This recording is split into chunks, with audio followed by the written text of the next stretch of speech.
All right, everybody, and welcome to another edition of Labor Live at 5 or Labor Live AF, depending on your generational circumstance.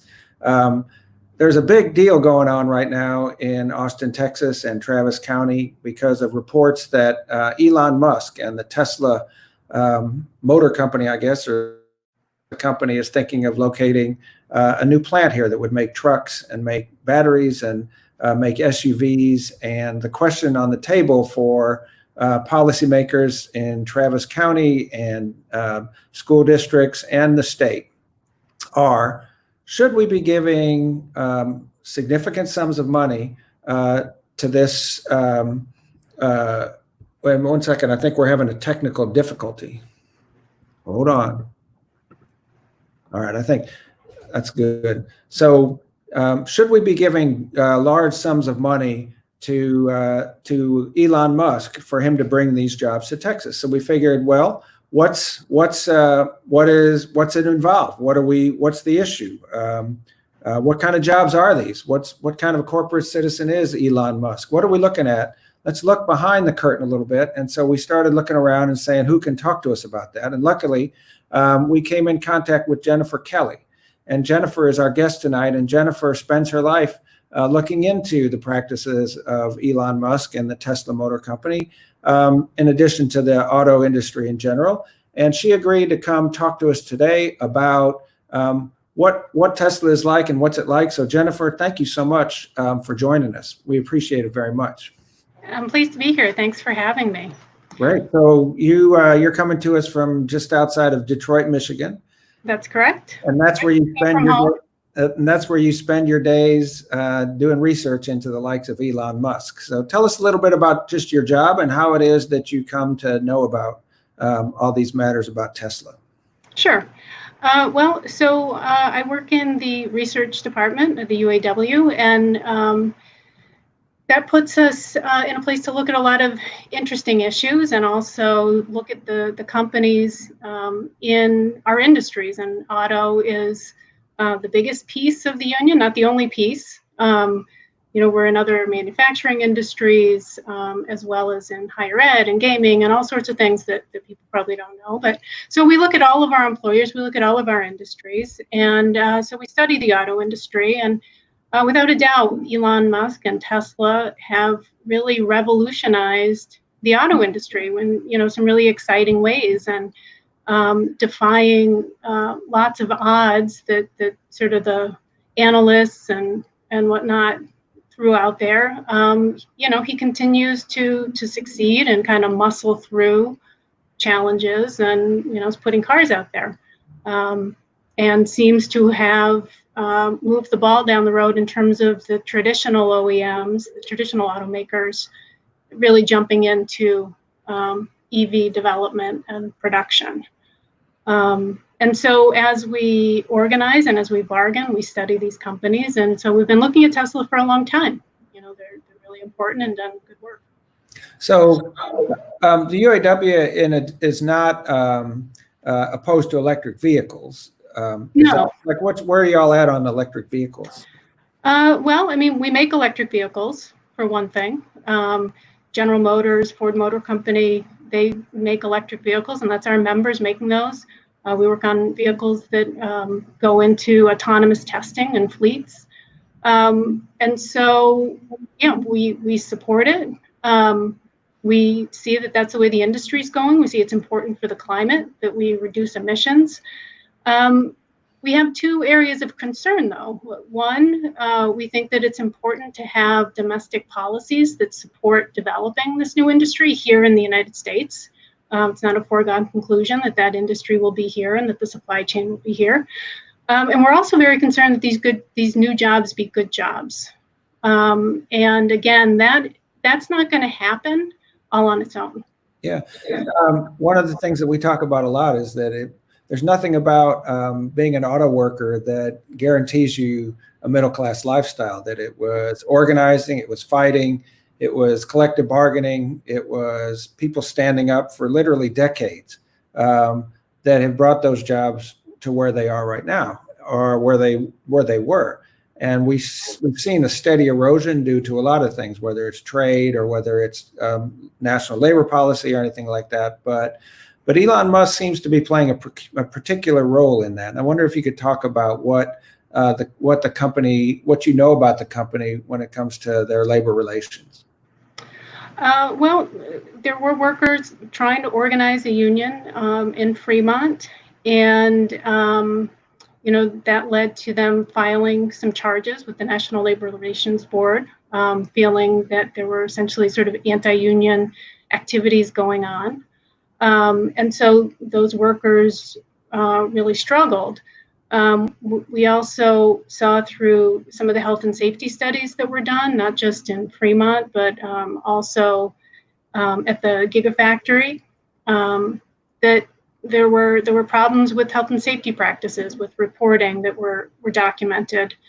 And to bring that up to today, we saw, unfortunately, that in his rush to get that Fremont plant up and running again, just didn't follow the stay-at-home order and put his workers back in the plant, even though the COVID risk is obviously still very real.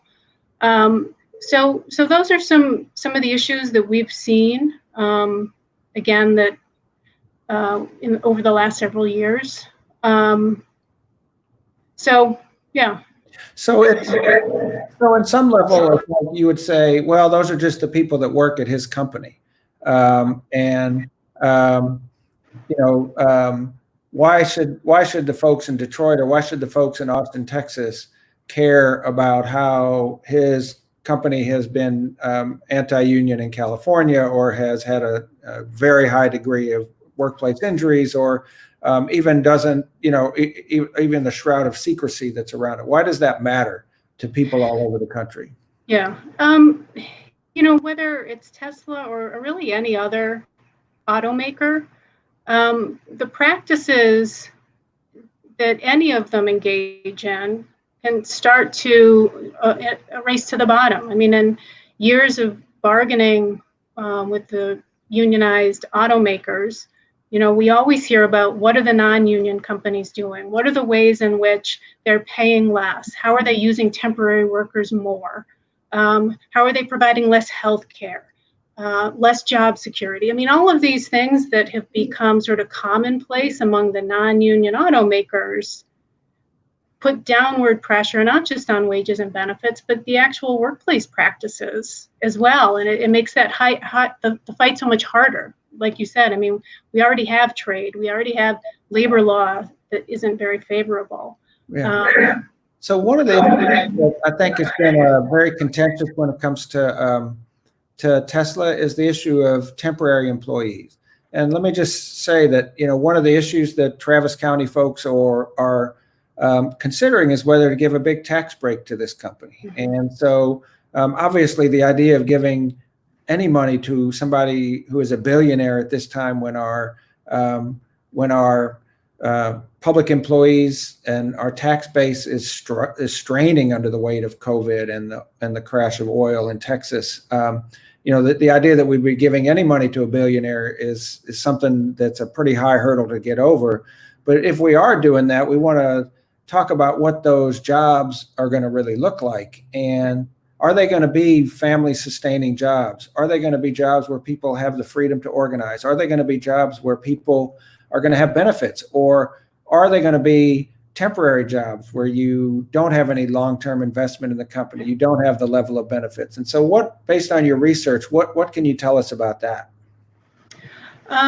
So we know that Tesla, like other companies, use outside firms to hire temporary labor.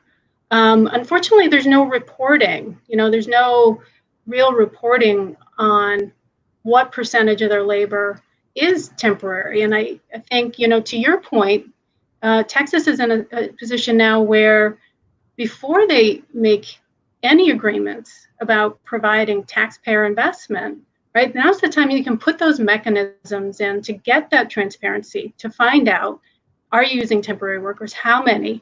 What are you paying everybody? Because it's really hard to know. I mean, we'll hear stories all the time, whether we're at Tesla, or other companies, where people on the ground will tell us, we think it's this percent of the workforce that's temporary, but we have no good concrete way of knowing it. We know that they exist, and we know that it creates a real sense of insecurity for the permanent workers, and it's just unfair to the temporaries who don't have that security. Then in the case of Texas, they're going to give Musk and other companies a sense of security, right? They're going to tell them this is what you're going to get, and they can rely on it. Workers should be able to expect the same thing. Yeah. So, the thing about the transparency and the accountability ahead of time, that's an issue because what has your research shown about kind of past performance when it comes to receiving these public subsidies, and kind of how the promises have compared to the actual deliverables?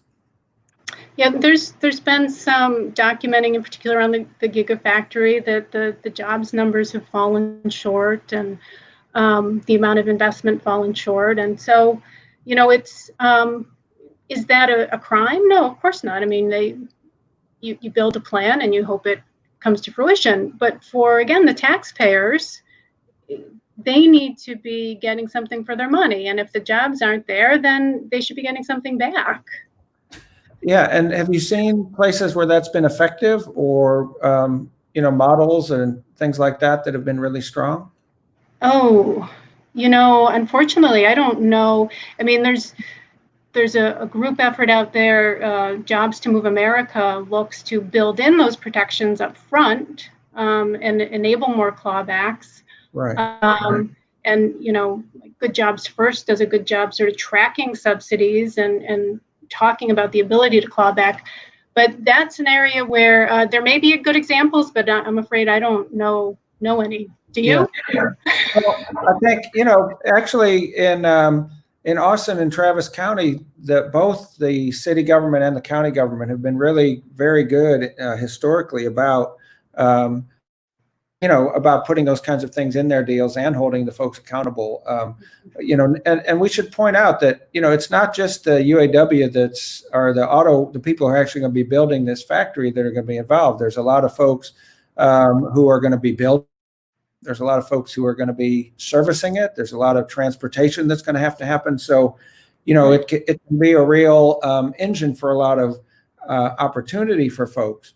But did you see how I said engine for opportunity? And it's a compliment. Yeah. So, although Teslas don't have engines, of course. But. Right. Well, okay. I didn't even know that, but that's fine. So, but again, it's up to us on the front end to make sure that all of those folks are treated in accordance with our community standards as it goes down. And it's just complicated because Tesla's had such a spotty record when it comes to actually meeting their obligations. Like, have you looked at what happened like in Nevada or Buffalo or the other places where they've gotten the big subsidies, and whether they've panned out like that? I've just seen, I don't have the numbers in front of me, but I know that has been documented, that they haven't met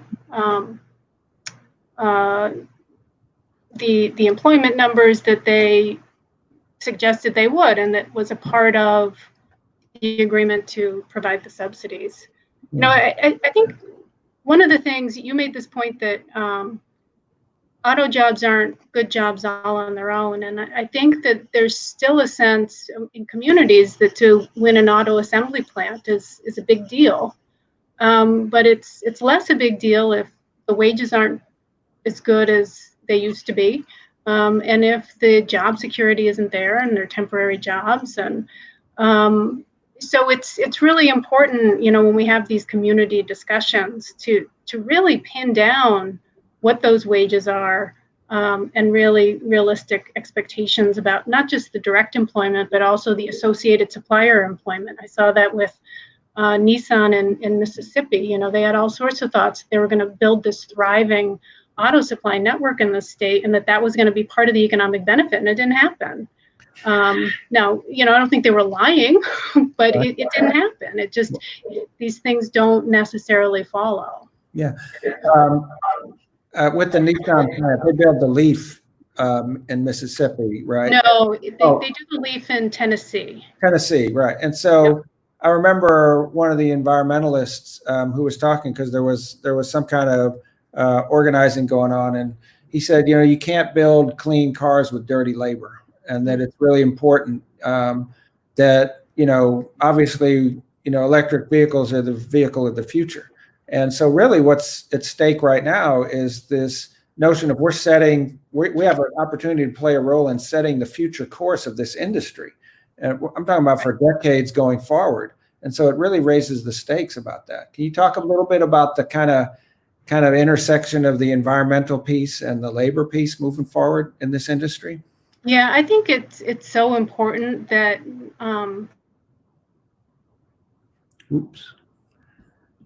it's kind of hard because sometimes we have natural disagreements.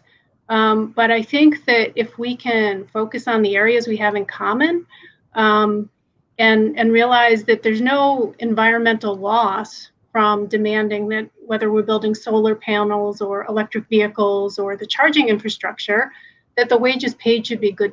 It should be, high road types of wages. And it's not naturally happening. And I think part of it is a lot of these companies, they're young startups, right?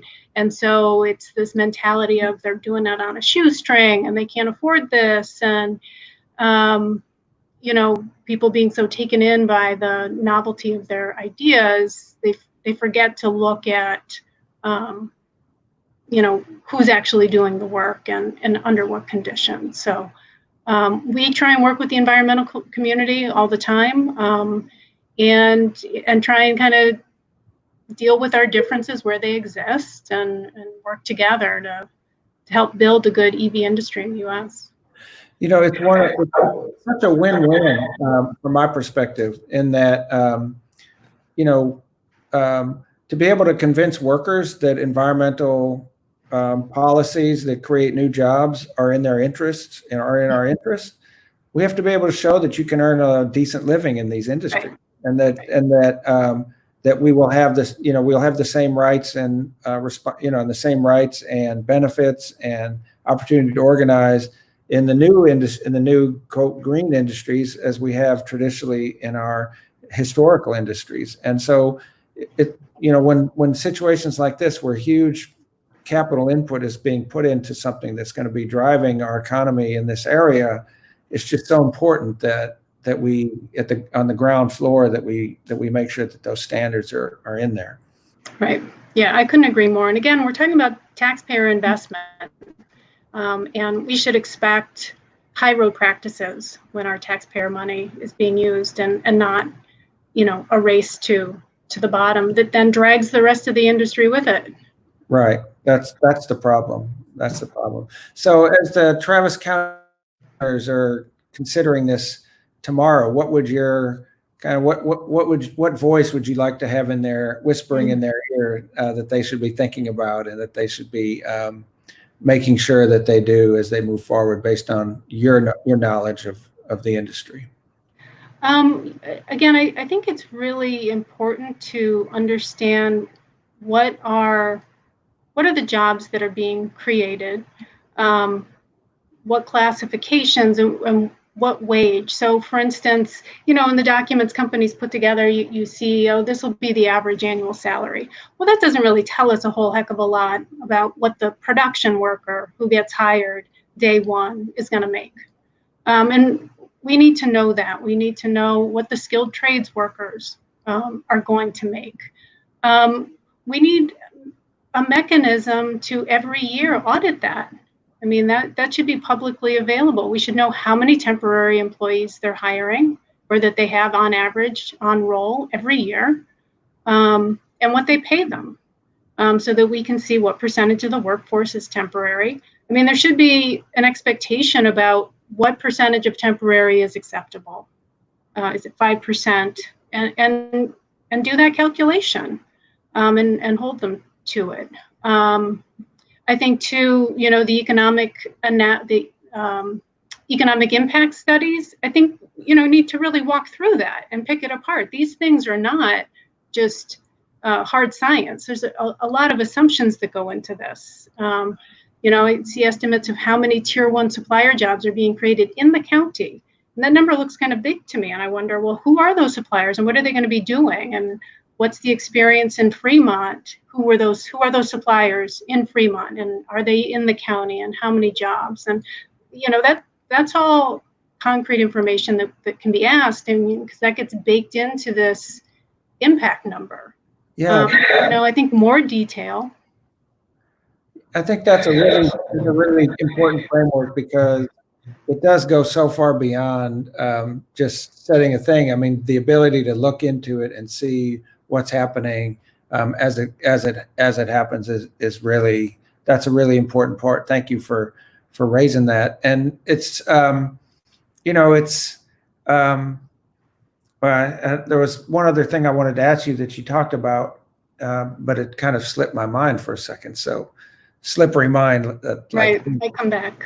It may come back, but it's just I really like the idea of being able to audit and being able to look at what the practices actually are, because that's where the rubber's going to meet the road. Can I say that one? The rubber's going to meet the road. Yeah. Yes. I can say that. Yeah. Okay. Well, is there anything else that you want to add and let us know that we need to make sure that we keep in mind? I think the other thing, and I think this is being touched on already, and some of the community assurances that the group of activists that's engaged in this is looking at. But also, where are people being hired from? What types of extra investment is the company willing to make sure that the hiring is happening locally? How are they reaching out to minority, whether it's women, ethnic minority, and given what's been going on around the Black Lives Matter, what is their plan to make sure that they don't have issues, to make sure that proactively they're creating an equitable workforce? Yeah, well, there is that. I mean, the idea that in California, when the local government issued the stay-at-home order, and he basically just thumbed his nose at them, that has a certain resonance right now in Austin, as we are dealing with this massive civil disobedience that's being allowed by the governor to have people not take the fundamental precautions of not spreading this disease, to add a voice that's so aggressively hostile to like public health measures is something that I think the commissioners might want to give some thought to as well. What do you think about that? Yeah, I certainly think when you're talking about a plant that about 10,000 people, I mean, you've got a responsibility to think about not just the health of those individuals, but that's a lot of people going out into the community, right? You have a responsibility to the community. Yeah. As well, in terms of thinking beyond your own of needing to get production out and taking some care. I mean, it's sort of what we're all doing as individuals, right? Even if I'm not afraid of getting sick, I know that I stay home because it helps slow the spread and it helps make sure other people stay healthy. And I think it's even more important when you're talking about, our business leaders who have even more responsibility, more power over not just the health and lives of the workforce, but then that broader community.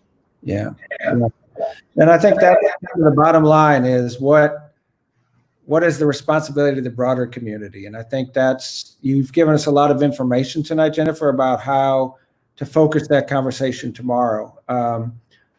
Really appreciate that you would share your thoughts with us, share your work with us, and kind of give us a framework to think about this. Obviously, Austin is a place where we desperately need good jobs for working class people. We have the whole tech industry, and then, there's a real affordability issue. And obviously, good middle class jobs are something that would be really special for our economy. And it's up to the folks who are in charge to make sure that that's what those jobs are. And that's what you're talking about. Right.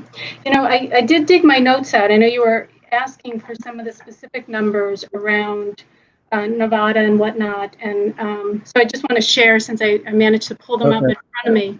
Wow. So there was an audit that found that Tesla fell short by $1 billion of the capital investment it was supposed to make, of 5.5. So that's a significant portion of the promised investment. So, I mean, that's just one metric there.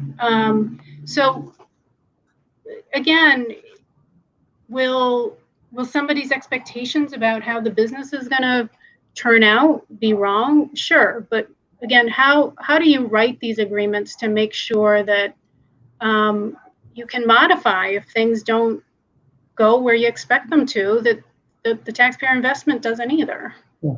And again, I mean, in my mind, I'm like, you know, we have teachers, custodians, we have City of Austin employees, we have City of Travis County employees. I mean, we have Travis County employees.